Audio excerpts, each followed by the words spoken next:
finally being colonized or anyway subdued by another civilization?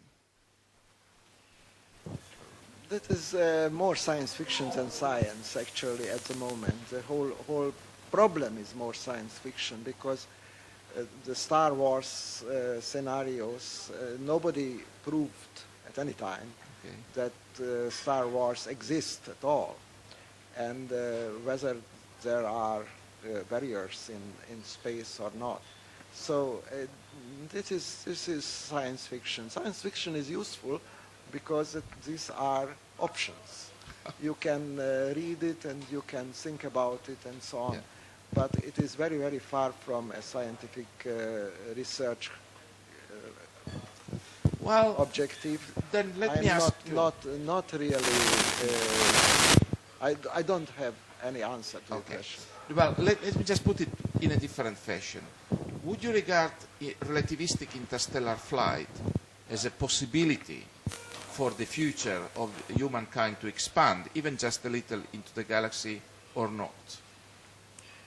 Well, I would like to ask you this question because you are the proponent of this kind of interstellar travel, and I heard everything from you on the subject. Really, interstellar flight, if possible, makes the Fermi paradox even worse. The Fermi paradox is a paradox which says that where are they? Why we don't meet them every day here in the solar system and so on. Yes. And I know a book, The 50 Solutions of the Fermi Paradox, which means that we have no solution. If we have 50 solutions, that means we have no solution, obviously, to this very, very important problem. And if there is a possibility of such a travel through space and time, then why aren't they here? Well, this is true. Of course, it is very difficult to answer.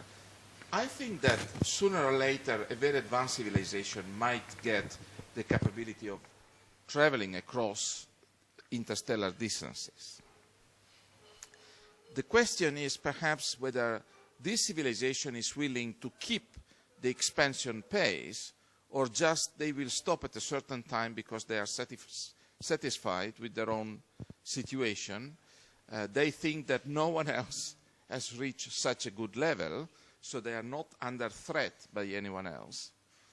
And so in conclusion, a sort of peaceful agreement, not really wanted by each of them as an intentional desire, but practically established by a sort of equilibrium, could take place.